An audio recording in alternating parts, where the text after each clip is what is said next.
Hallelujah, dalay ko ng buhay nga Dios. O dahil ni mga kaigsuunan ng atuang pagtrabaho diri sa atuang lain na pod nga trabaho. Railings ni silang second floor nga nagpabutangan nila safety railings. So simple lang kay ni mo na itong kanap karon, nagbuhat ko diya og kining stand para sa ako ang fabrication area. So DIY lang ato ang ginabuhat para madili na sila makagasto mayo. So proceed ta dinhi nanapunta dinhi sa ilaharang atubangan. Lisod jud kayo ang lugar, tinga pikiha sa lugar, pero ato lang gid pahitag pamagi nga makabuhat jud tag maayo og quality nga nindot nga resulta sa ato ang fabrication bisag apiki kayo sa lugar. So mao na dinhi di ay nahuman dinhi nga kita ko man sa usa ni railings ako nang giporma daan ng kaigsunan. Mo ni guys, no?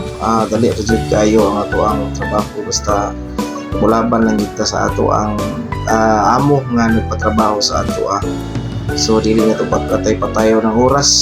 Mao na siya nga nakamanamig usa. Kaman sa kamis taas. So grabe gyud diha, paspas kayo ang trabaho gyud.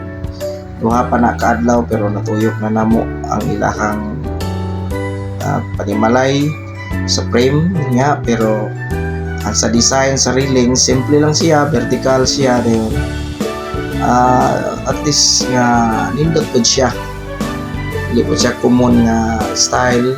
So simple lang pero attractive siya nga pagka design, dili ra pod kay kada-kada. So mo din guys, yung mana na po tao ng usa, tao na po na pong usa.